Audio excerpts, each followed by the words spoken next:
지금까지 리더스나 픽처북 위주로 읽었던 친구들은 리딩 레벨이 3점대이기 때문에 어머니가 좀 조급하게 생각하실 수 있으세요.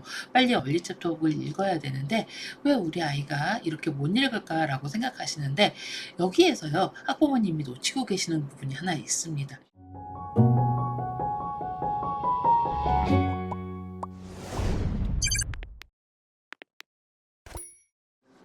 안녕하세요. 퍼플 아카데미 원장입니다. 겨울방학 리딩 공략법 3점대 어떻게 해야 될지 알아보는 시간입니다. 지금까지 0점대, 1점대, 2점대, 그리고 얼리 챕터북에 도전하는 친구들에 대해서 이야기를 해보았죠.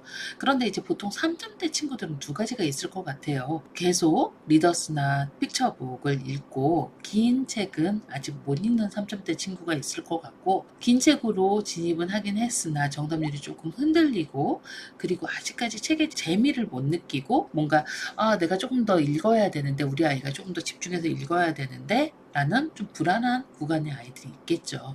지금까지 리더스나 픽처북 위주로 읽었던 친구들은 긴 책은 못 읽지만 리딩 레벨이 3점대이기 때문에 어머니가 좀 조급하게 생각하실 수 있으세요.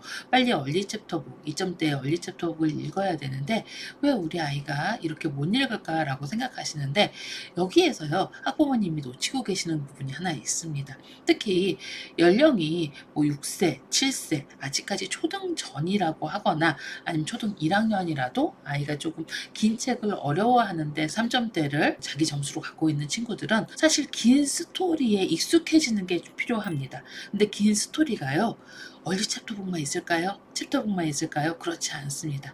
리더스 중에서도 긴 챕터북을 읽는 효과처럼 스토리를 계속 시리즈로 갖고 있는 책들이 있습니다. 이렇게 시리즈로 갖고 있는 책들을 읽어가면서 아멜리아 베델리아도 좋고요, 미스터 퓨터도 좋고요, 이렇게 아이들이 직접 스토리를 가져가는 책, 어떻게 보면 스토리를 쭉 이어가면서 한 사람의 주인공이 등장하고 그 주인공이 사건 사고를 겪으면서 스토리를 이어가는 책, 이런 리더스를 먼저 도전해 보시는 게 좋습니다. 우선 우리 아이가 긴 스토리, 어떻게 보면 얼리 챕터북에 도전할까라고 생각하시면 이런 시리즈 리더스를 쭉 익히시는 거죠. 그래서 시리즈를 계속 읽으면서 한 사람의 주인공이 사건 사고를 겪는 과정을 재미로 느끼게 하고, 그리고 이런 재미를 통해서 3점대에서 아이가 얼리 챕터북에 입문해서 한 책의 워드 카운트가 조금 길어져도 어느 정도 아이가 그걸 읽어낼 수 있게 만들어주는 방법입니다. 겨울방학은 이 시기로 아주 적합하겠죠? 왜냐하면 평소에는 두 권 읽고 멈추고 뭔가 두 권 읽고 멈추고 이렇게 되겠지만, 겨울방학은 앉은 자리에서 세네 권을 읽으면서 스토리의 재미를 느낄 수 있는 시기이기도 하죠.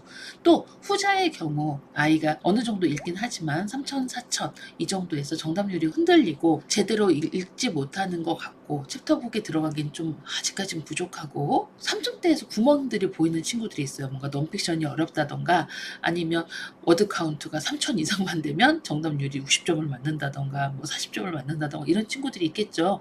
이런 친구들은 사실은 몰입해서 독서하는 구간으로 잡으셔야 되는데, 3점대에서 보통 4점대, 5점대까지 넘어가는 이 구간에서 아이들이 여기서 제일 중요한 게, 제가 아까 리더스에서 스토리의 힘을 잡아야 된다라고 말씀을 드렸는데 사실은 요 구간도 마찬가지인 거죠. 이 친구들도 3점대는 스토리의 힘에 좀 기대어서 넘어가야 되는 부분이 있습니다.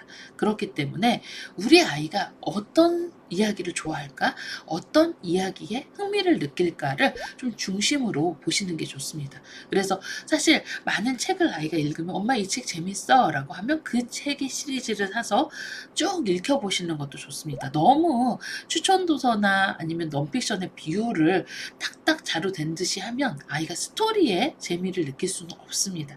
그렇기 때문에 스토리의 재미를 느껴서 3점대와 4점대에 안착할 수 있도록, 사실 이 구간에는 많은 얼리 챕터북이나 챕터북 혹은 리더스 중에서 시리즈로 되어 있는 것 중에 우리 아이가 정말 재밌어 하는 책, 어머니가 선택하신 책 말고요, 다양한 추천 도서 중에서 우리 아이가 정말 재밌어 하는 책을 방학에 그 시리즈에 빠지도록 읽어보시도록 권해드리고 싶습니다. 많은 아이들이 이 구간에서 사실 스토리의 힘을 기대지 않고 그냥 한 권씩 한 권씩 읽어가는 경우에는 4점대, 5점대 넘어가면서 5점 카운트 이상, 6점 카운트, 7점 카운트 넘어가기가 쉽지 않아요. 독서가 재미없기 때문이죠. 사실 3점대에서 가장 중요한 건 독서의 재미를 느끼게 해주는 거고, 독서의 재미를 느낄 때는 아이가 뒤에 내용이 어떻게 될까? 그리고 스토리가 흥미진진해서 정말 밥을 먹을 때도 그걸 보면서 너무 재밌다. 이런 표현이 너무 재밌다. 이렇게 느낄 수 있게 만들어주는 거거든요. 그래서 사실 3점대, 그리고 어떻게 보면 4점대까지도 그 구간을 만들 수 있고 아이한테 견인차 역할을 할 수 있는 뭔가 이벤트를 만들어줄 수 있는 이런 구간이 되어야 됩니다. 그래서 특정한 스토리, 어떤 걸 좋아하는지, 우리 아이는 추리를 좋아하는지 아니면 판타지를 좋아하는지, 공주 이야기도 괜찮아요. 3점대에서 뭐 공주를 좋아하는 친구들은 공주 스토리로 된 책, 아니면 뭐 여자친구들끼리 이렇게 좀 아기자기한 재밌는 책들도 있고 여러 가지 책이 있겠죠. 모험을 좋아하는 책도 있고요. 로봇을 좋아하는 친구들도 있습니다. 그렇게 다양한 아이가 좋아하는 책을 잡아서 그 스토리를 쭉 꾸준히 읽으면서 책이 주는 재미를 느낄 수 있도록 도와주시는 구간이 이 구간입니다. 그러면 사실 책에서 재미를 느끼는 친구들은 3점대부터 5점대까지 쭉 올라가거든요. 왜냐하면 자기가 재밌어서 읽고 또 어떻게 보면 읽고 또 읽은 책을 음원으로도 들어보고 또 거기에 대해서 연구를 하게 되니까 그렇게 올리는 게 가장 좋습니다. 그래서 3점대부터는 사실 책의 재미를 느껴야 올라갈 수 있는 구간이고, 3점대, 4점대, 5점대를 넘어서려면 아이가 책에서 느끼는 뭔가 희열도 있고 성취도 있고 여러 가지 감정을 느낄 수 있도록 도와주셔야 됩니다. 네, 감사합니다.